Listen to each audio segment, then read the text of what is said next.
नहीं, मैं 2 महीने 3 महीने से कह रहा हूँ, बल्कि उससे भी ज्यादा। जब इन्होंने 90 दिन की पाबंदी नहीं लगाई थी पंजाब और खैबर पख्तूनख्वा की असेंबलियों के तहलील होने के बाद, ये उसी से महसूस हो गया था कि ये धांधली करने वाले, धांधला करने वाले। 90 दिन से एक दिन ज्यादा निगरान नहीं जा सकते। यहाँ निगरान बैठे रहे वो साल से ज्यादा। तो ये एक बहुत इन पे कोई मैं नहीं है, मैं तो इत्मीनान ही नहीं करता। इन्होंने अब जो किया काम, एक पार्टी के सरबराह को भी अंदर कर दो, 3 उस पे बड़ी बड़ी सजाएं भी ऐसी बना दो कि इलेक्शन के दौरान कि उसको कहा जाए कि ये आप अपनी गेम, आप अपनी इनिंग्स खेलें और अपना पूरा बयान दें। वो पूरा बयानी अपना प्रेजेंट कर देते। अब 342 की स्टेटमेंट, जो सेक्शन 342 की आती है, उससे शुरू होना है डिफेंस का, सफाई का की बारी आनी है। वहां जो अंपायर कहते हैं कि जी आपकी बैटिंग की कोई जरूरत नहीं है, ये पहली टीम ने 35 स्कोर किया है, T20 है, अब ये जीत गए, आप हार गए।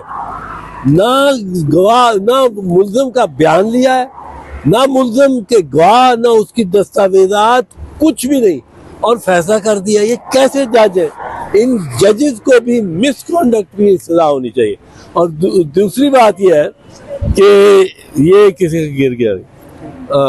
दूसरी बात यह है कि इसमें बड़ी सिंपल बात है। आर्टिकल 51(6) ये कहता है कि उस पार्टी को जिस पार्टी के मेंबर आ गए हैं असेंबली में, उनको उतनी सीटें मिलती हैं, उस तनासब में सीटें मिलनी है जिस तनासब में उनकी नुमाइंदगी है। अब ये आइन कहीं नहीं कहता कि वो उन पॉलिटिकल पार्टीज में शामिल हो सकते हैं जो पॉलिटिकल पार्टीज ईवान में भी नुमाइंदगी रखते हैं, वो तो पहले से नुमाइंदगी रखती है।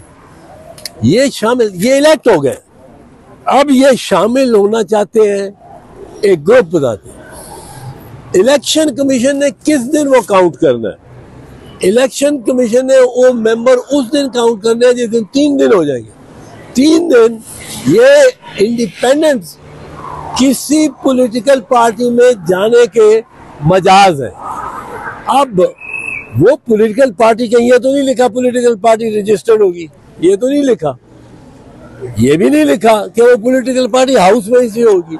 अगर एक रजिस्टर्ड लॉफुल पॉलिटिकल पार्टी है, वो चाहती है, वो उसके इंडिपेंडेंट मेंबर्स चाहते हैं कि वो उसमें शामिल हो जाए, वो पॉलिटिकल पार्टी के, ये तो नहीं लिखा पॉलिटिकल पार्टी रजिस्टर्ड होगी, ये तो नहीं लिखा।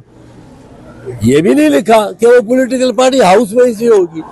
अगर एक रजिस्टर्ड लॉफुल पॉलिटिकल पार्टी है, वो चाहती है, वो उसके इंडिपेंडेंट मेंबर्स चाहते हैं कि वो उसमें शामिल हो जाए, और वो एक कोई पार्टी हो, let's say Christian Ittehad party हो, अब उसमें जो कुछ इंडिपेंडेंट है मेंबर, तो उसमें शामिल होना चाहते हैं।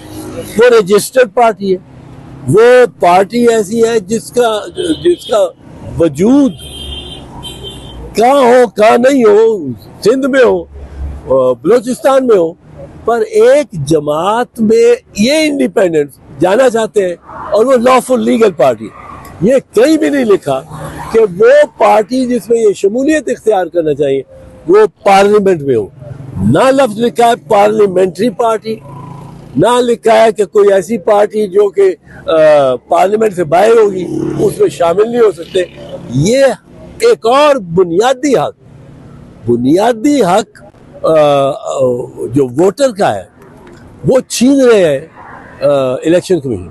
इन्होंने 3.5 करोड़ वोटर को डिसएनफ्रेंचाइज किया, वोट के हक से महरूम किया, एक दस्तखत से, सुप्रीम कोर्ट ने भी कर दिया जब किसी एक जमात से पार्टी उसका निशान ले लिया। जब आपने निशान ले लिया तो पार्टी को आपने मुंतशर कर दिया।